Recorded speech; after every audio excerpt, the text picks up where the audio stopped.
안녕하십니까? 주간 뉴스입니다.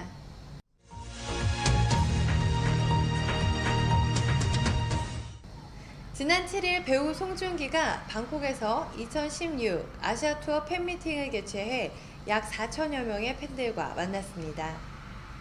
이날 팬미팅에서 그는 태국 팬들에게 남다른 반가움을 표현했고, 언어가 다른 팬들과 소통하기 위한 다양한 코너를 준비하며 3시간가량의 특별한 추억을 만들었습니다.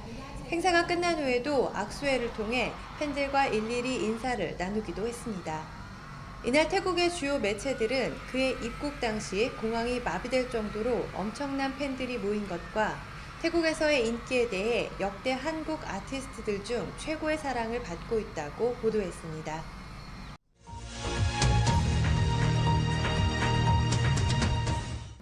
주태국 한국문화원이 서울시 무형문화재 기능보존회와 함께 서울에서 온 한국의 보물, 한태공예미술의 새로운 여정전을 개최하고 있습니다.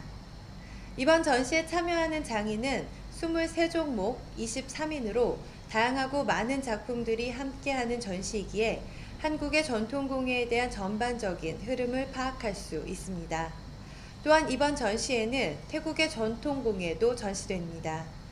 한국의 전통공예와 유사하면서도 태국의 독특함을 가지고 있는 작품들로 이번 기회를 통해 한태 전통공예 작품들을 비교할 수 있는 시간을 선사할 예정입니다.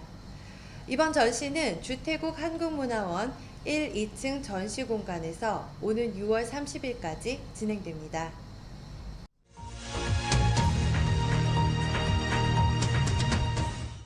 한국인을 비롯한 관광객들에게 인기 있는 레스토랑을 중심으로 소매치기가 극성을 부리고 있습니다.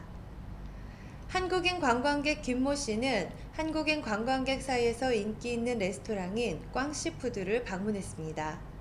식사를 마치고 인근 야시장을 둘러보기 위해 이동하던 도중 갑자기 다가온 오토바이 운전자가 김모 씨의 가방을 낚아채 달아났습니다. 지난달 관광객 이모 씨 또한 해당 레스토랑 인근에서 소매치기를 당했습니다. 이 씨는 갑자기 뒤에서 누군가 세게 밀어 넘어졌고 넘어진 사이 가방을 빼앗아 달아났다고 밝혔습니다. 이처럼 관광객이 자주 이용하는 레스토랑을 중심으로 소매치기가 성행하고 있사오니 해당 식당을 이용하시는 분들은 유의하여 주시기 바랍니다.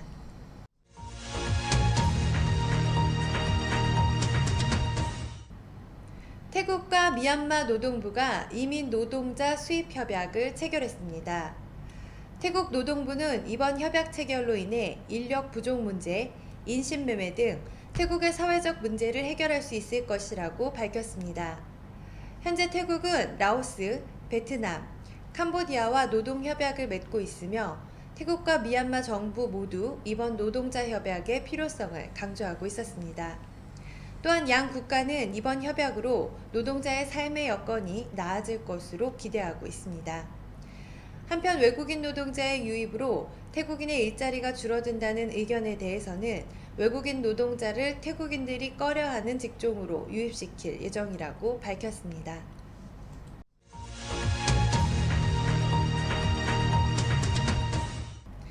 뺑소니 사고를 내고도 처벌을 받지 않아 유전 무죄 논란을 일으켰던 세계적인 스포츠 음료 레드불 창업주의 손자 유이디아 오라유색에 검찰이 사건 발생 4년 만에 출두를 명령했습니다. 오라윳은 지난 2012년 9월 방콕 시내에서 자신의 페라리 스포츠카를 과속으로 운전하다 오토바이를 탄 경찰을 치어 숨지게 한 후 달아난 바 있습니다. 당시 오라윳의 혈중 알코올 농도는 0.065%였지만 경찰은 오라윳이 사고 발생 후 술을 마신 것이라고 결론 내리고 보석금 50만 바트를 내고 풀려났습니다. 또한 검찰은 오라윳에 대한 출국 금지를 신청하지 않아 오라윳은 직후 싱가포르로 도주해 싱가포르에서 장기간 거주한 바 있습니다. 검찰은 오는 25일까지 오라윳에게 출석하라고 명령했으며 만일 출석하지 않으면 체포하겠다는 방침입니다.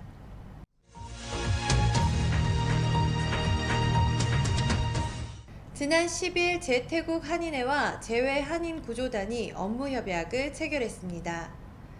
제외한인구조단은 피치 못할 사정으로 해외에서 불법 체류자 신세로 전락한 제외한인을 한국으로 안전하게 귀국할 수 있게 도와주는 단체입니다.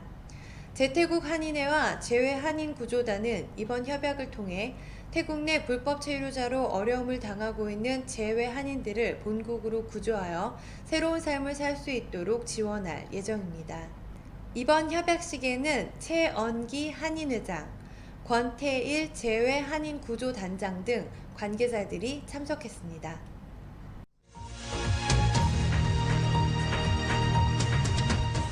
랑싯대학교 입학시험에서 지원자 3명이 카메라가 부착된 안경과 스마트 시계를 이용하여 부정행위를 하다 적발되었습니다. 이에 따라 랑싯대학교는 입학시험 결과를 취소하고 재입학시험을 실시할 것이라고 밝혔습니다. 부정행위자들은 안경에 부착된 캠코더를 통해 시험 문제를 외부로 유출했으며 85만 바트를 받기로 한 공범이 문제를 전송받아 답안을 스마트 시계로 보내주는 방식으로 시험을 치른 것으로 밝혀졌습니다.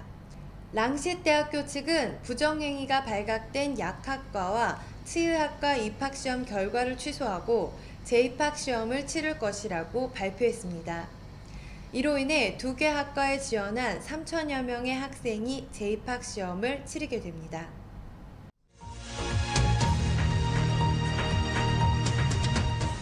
이상 주간 뉴스였습니다.